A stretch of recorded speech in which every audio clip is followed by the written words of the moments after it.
آدم حوا جو دنیا میں آ کے مرد عورت کا روپ دھار گئے، اور شیطان جس نے آدم خور سے لے کر ویلن اور سامراج تک کی شکلیں اختیار کر لیں۔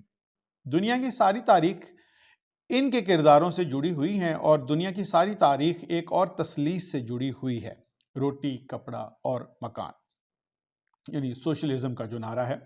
ان تینوں چیزوں کے نہ ہونے سے انسان کنبے کا بنیادی یونٹ ماں باپ اور بچہ برباد ہو جاتا ہے، ان کی تہذیب کا خاتمہ بھی ہو جاتا ہے، اور تاریخ ایڑیاں رگڑنے لگتی ہے۔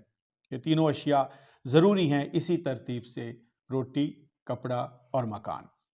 روٹی وہ ہے جس کے نہ ہونے سے بچہ بھوکوں مر جاتا ہے، کپڑا وہ ہے جس کے نہ ہونے سے آدمی کے جسم کو شرمسار ہونا پڑتا ہے، اور مکان وہ ہے جس کے نہ ہونے سے اماں حوا جنت میں اداس ہو جاتی ہیں، اور دنیا میں عورت خوف سے مر جاتی ہے۔ یوں بھی ان تینوں چیزوں کے بغیر چوتھی چیز یعنی تہذیب آدم کا جنم نہیں ہوتا۔